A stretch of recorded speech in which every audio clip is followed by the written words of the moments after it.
I found this article about the eight of the weirdest jobs in his history. So I thought I'd go through these and see what you guys I think. wonder how many of them I've done in my life. If guy who travels down poop chute of Kings isn't on there, then I'm surprised. There's one similar to that. Okay. It's like a chamber pot boy.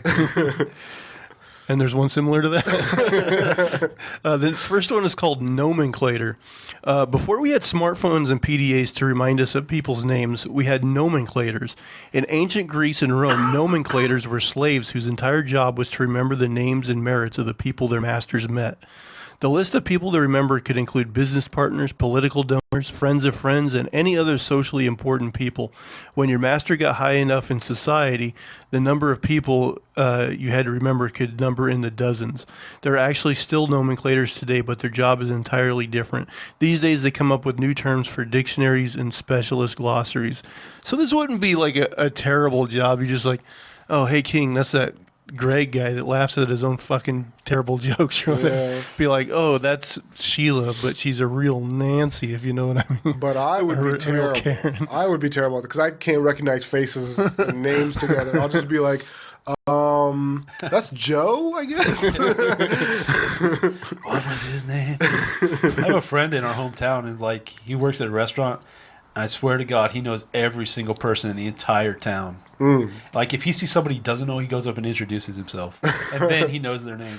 Dang. Yeah. He's a great guy, but he does remind me of, like, a real-life SpongeBob. Because, yeah, he works at the fast food restaurant.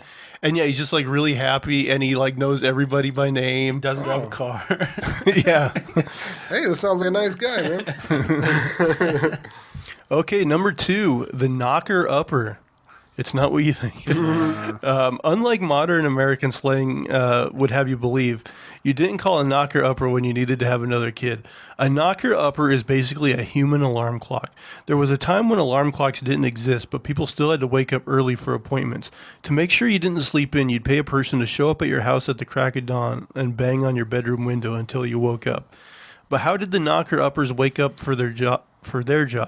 Was there an endless loop of people going around and waking each other up? No, actually, according to author Richard Jones, knocker-uppers were often older people who were night owls by nature. If they were going to be up anyway, might as well make a bit of extra cash on the side.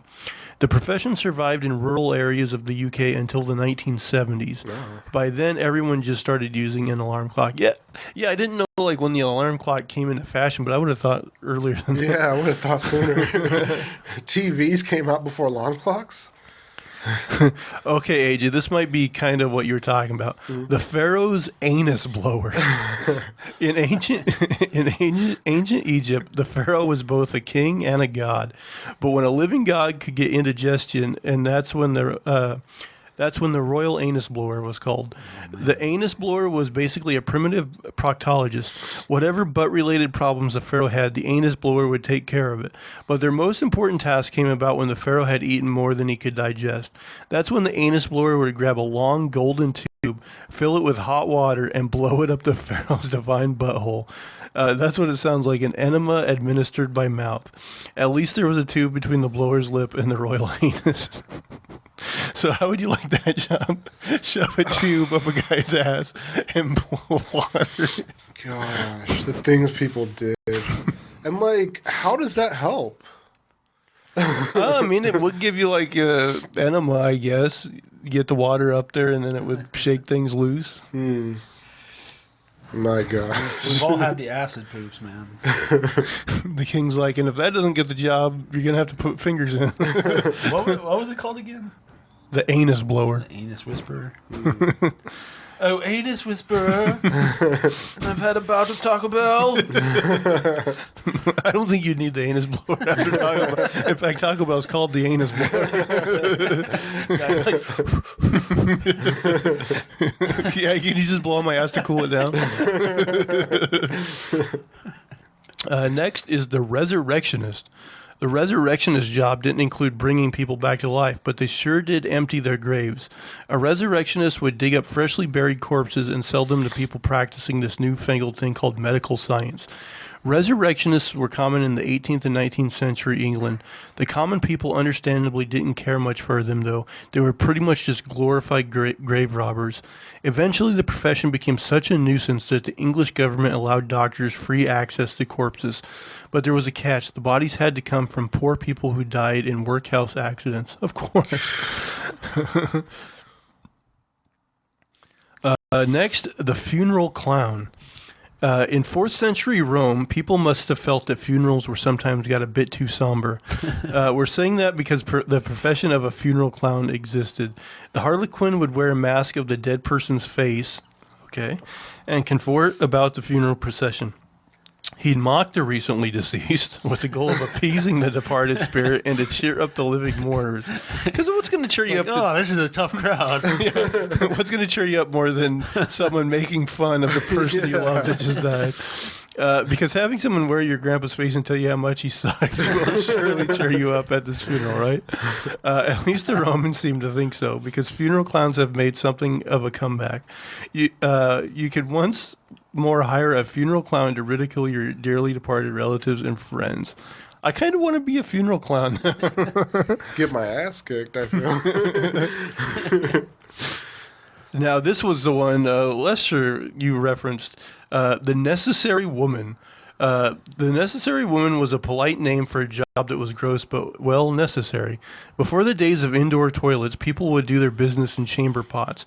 The inglorious task of emptying them fell upon these ladies.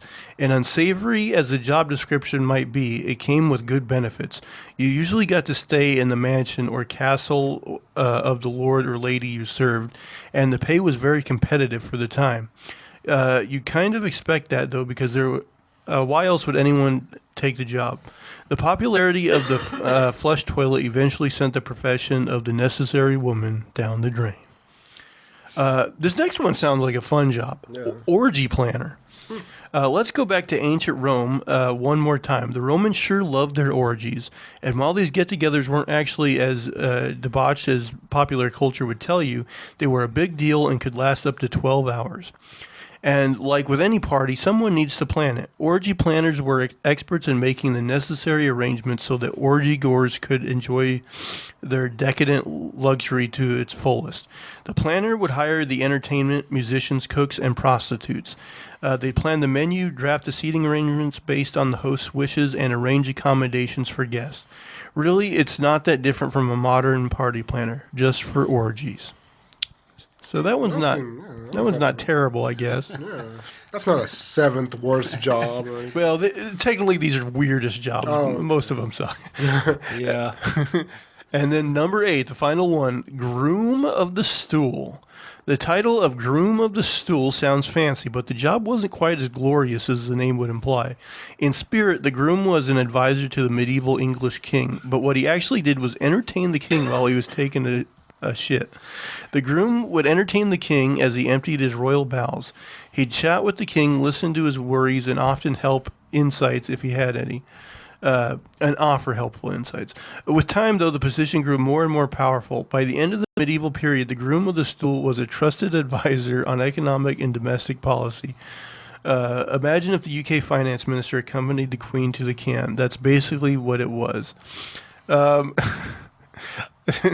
How much time were they spending in the toilet? They had That's what I was wondering. He was having indigestion too. I've got important things. I need to multitask. He's like, I don't have an anus blower, so this is going to take some time. Entertain me. I don't have a phone yet. You guys doing these little TikToks in there? Not funny. How'd you like that job, though? You're like trying to entertain this guy, and he's taking a real rant and shit. You can't even tell him that it stinks or anything. Oh. You see, checked out. Did you see that cricket game on Tuesday? That was pretty good, right? And what kind of person are you? You want another person in the room that you're taking a shit in? That's a power play. Yeah. I mean, which of these jobs would you most want and least want? So definitely anus blower would be my least desirable. I'd like to be orgy planner. Yeah, orgy planner would probably be best, right? Yeah. Who ordered all this sausage? Who ordered the deepest blacks?